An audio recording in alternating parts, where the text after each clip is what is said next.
The right person acting at the right time can make a world of difference. For a very sick baby at Children's of Alabama, the right doctor may have meant the right diagnosis much sooner than expected. ABC 3340's Catherine Page shares the story of these Alabama champions.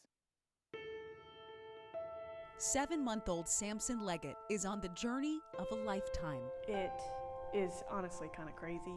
It started when this bright-eyed boy was 7 weeks old. His mom, Shayna, noticed changes in his breathing. They ended up at a Montgomery hospital for a full workup. An echocardiogram revealed the problem: heart failure. I believe the doctor told us that he was days, if not hours, from cardiac arrest. And he looked fine, looked perfect that morning. Samson was rushed to Children's of Alabama with his parents close behind. Dr. Clark is the one who called us. We were parking the car and he was like, "Hey, this is Dr. Clark. I'm in the cardiology ICU. I need to put a PICC line in him." He was a small baby with a lot of breathing problems, and he had a big heart on his x-ray. For pediatric cardiac critical care doctor Matt Clark, Samson's situation was all too familiar. 8 years before, his own infant son had been admitted to a Missouri hospital with similar symptoms. When Dr. Clark transferred to Birmingham for a fellowship, William transferred with him as a patient.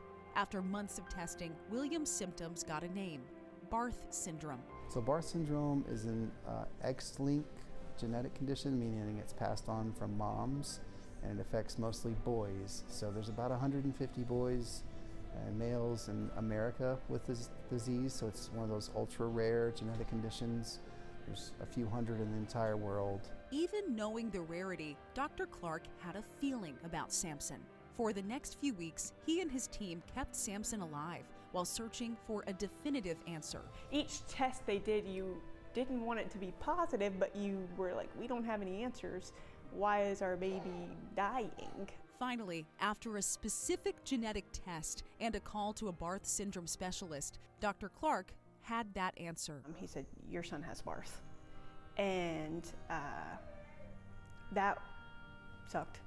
But then he was very sweet and said, "Now I'll talk to you as a dad, not your doctor, and we'd like to meet with you and talk to you a little bit more about it as, on a personal level that we have it." I identified with them a lot through their struggles, through just seeing him and knowing that's kind of exactly what our kid went through, seeing the family deal with the kind of ongoing understanding of what this disease meant and how it was going to impact him for life. The Leggetts met William, who's a thriving 8-year-old.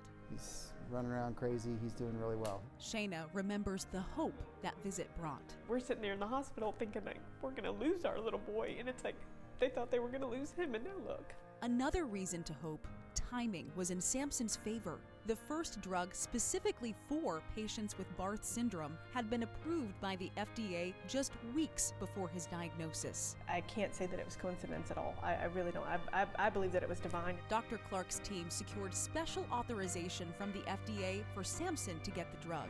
2 weeks after starting it, he was back home.